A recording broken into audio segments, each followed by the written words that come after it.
If you're watching this video, perhaps you're young or young enough that the thought of living alone seems either terrifying or impossibly distant and unimaginable. I'm 71 years old and have lived alone for 15 years, ever since cancer took Catherine when she was 43. That span of time is longer than some of you watching this have been alive. I want to tell you something that my younger self wouldn't have believed. Living alone doesn't mean giving up on life. It means learning to live differently. This isn't a sad story, though it begins with sadness. This is about what comes after. The unexpected peace, the small discoveries, the architecture of a solitary life that somehow still feels full. Please share and react if you find my sharing helpful. I wake at 5:30 every morning, not because an alarm jolts me awake, but because my body has learned this rhythm over the years. The house is quiet in that particular way that only comes when you live alone. Not an oppressive silence, but a peaceful one, like the pause between musical notes. Catherine used to say I slept like a bear in hibernation, that she had to shake me awake on workdays. But that was before the cancer, before I learned what it meant to be the only heartbeat in a home built for two. I don't leap out of bed anymore. My knees remind me daily that I'm 71, not 31. Instead, I sit on the edge of the mattress for a moment, feeling the cool morning air on my face, listening to the cardinal that nests in the oak tree outside my window. This is the first thing I've learned. Pay attention to the morning. Don't rush it. The world will wait 5 minutes while you acknowledge the gift of another day. I make coffee the old-fashioned way, in the percolator Catherine's mother gave us as a wedding present. I could buy one of those modern single-serve machines, but I don't. The ritual matters, measuring the grounds, filling the chamber with water, listening to the familiar gurgle and hiss as it brews. Keep your rituals. They're not chains that bind you to the past. They're threads that connect who you were with who you are now. While the coffee brews, I do something that might seem odd. I talk. Not to Catherine. I'm not that far gone. I talk to myself, to the day. Well, it's Thursday, I might say aloud. Garbage day. Better remember to put the bins out. Speaking aloud when you live alone isn't crazy. It's grounding. Your voice is proof you exist, that you're engaged with life rather than merely drifting through it. After breakfast, I wash my single bowl, my single spoon, my single cup. I dry them and put them away immediately. This might seem compulsive, but it's actually protective. Dishes left in the sink breed more dishes left in the sink, and soon you're living in a way that suggests you've given up. Pay attention to order. A clean kitchen is a promise to yourself that tomorrow matters. 3 mornings a week, I go to the community center for the senior exercise class.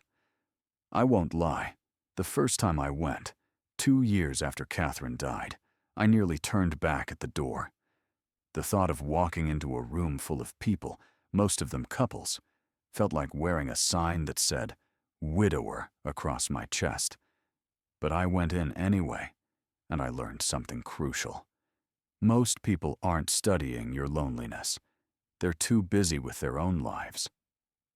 There's a woman named Helen in the class, also widowed, and we sometimes have coffee afterward. Not dating. Neither of us is interested in that. Just 2 people who understand that companionship doesn't require romance. This is vital. Maintain connections, but let them be authentic. Find the middle path, the place where you can be alone without being lonely.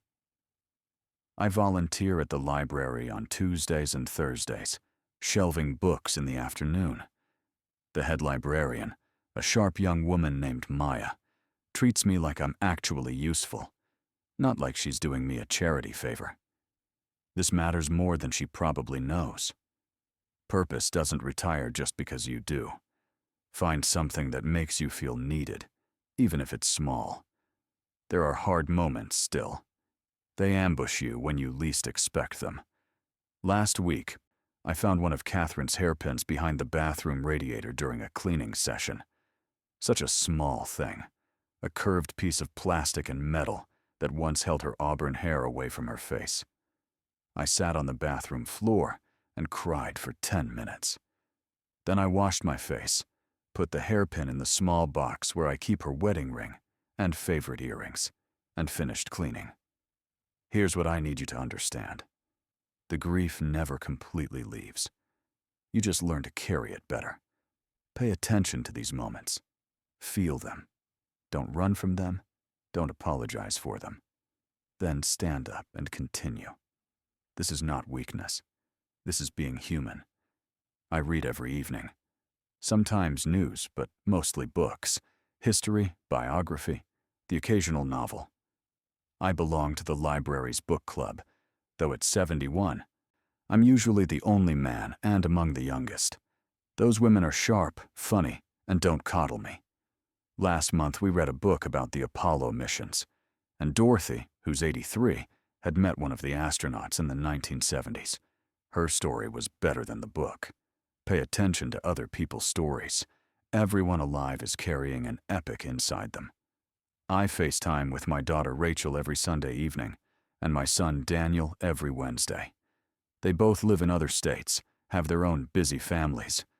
They used to call more often, worried about me, but I told them something important. I need to be checked on, not checked up on.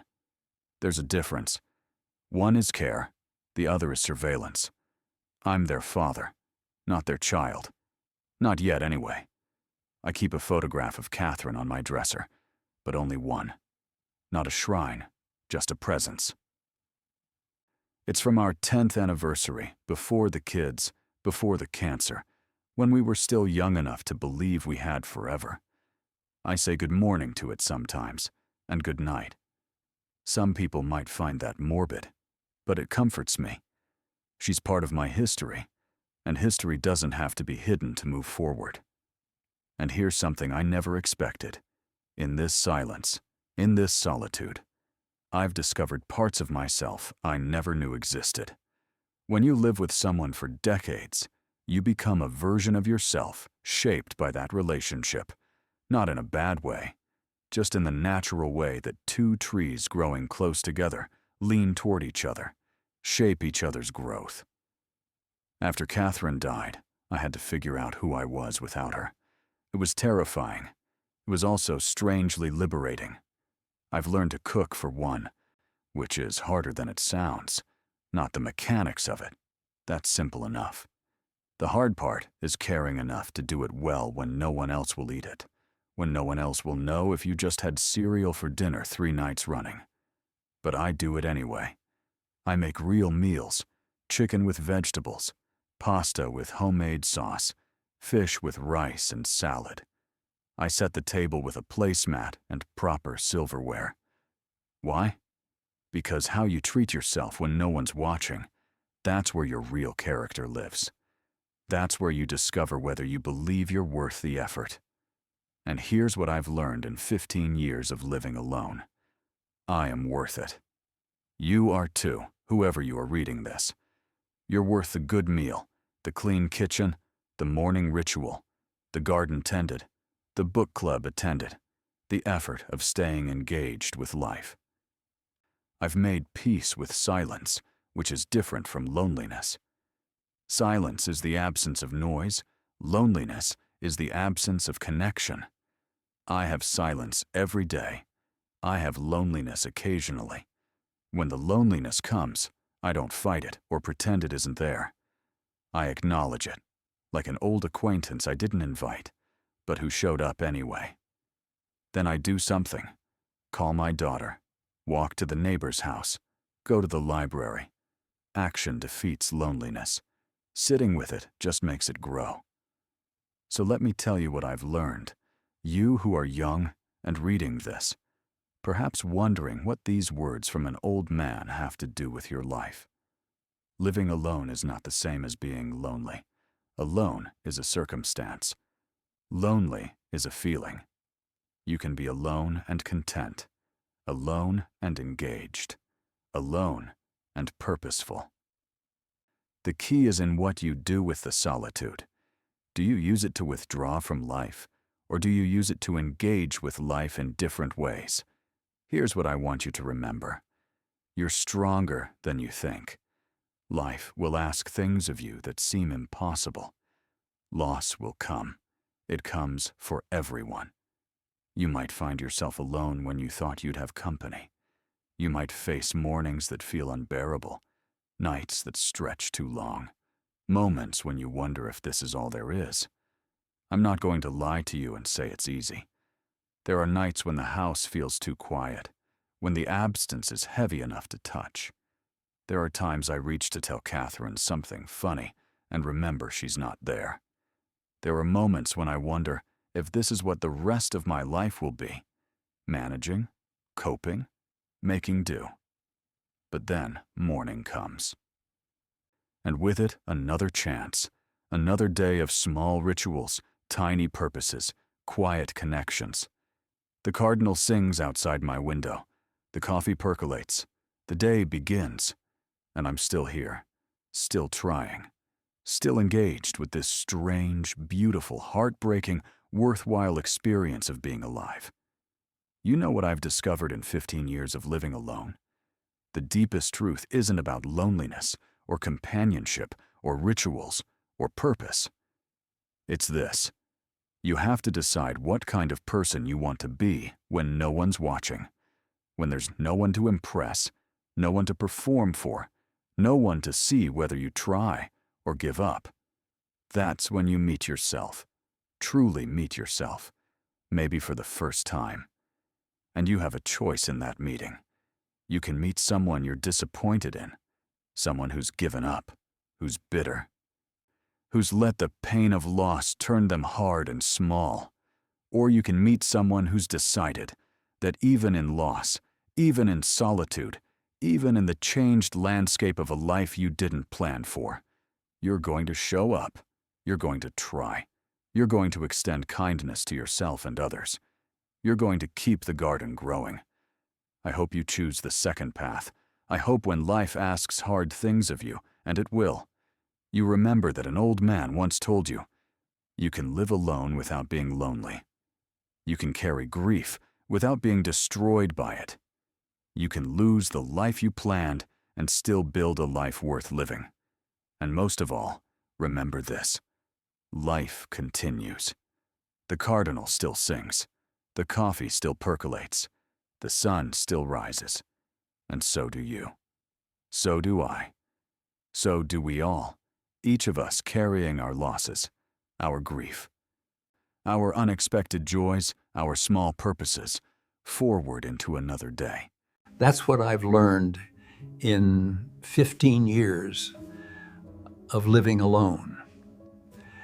And itu for sure Javel. That's what I want to leave with you.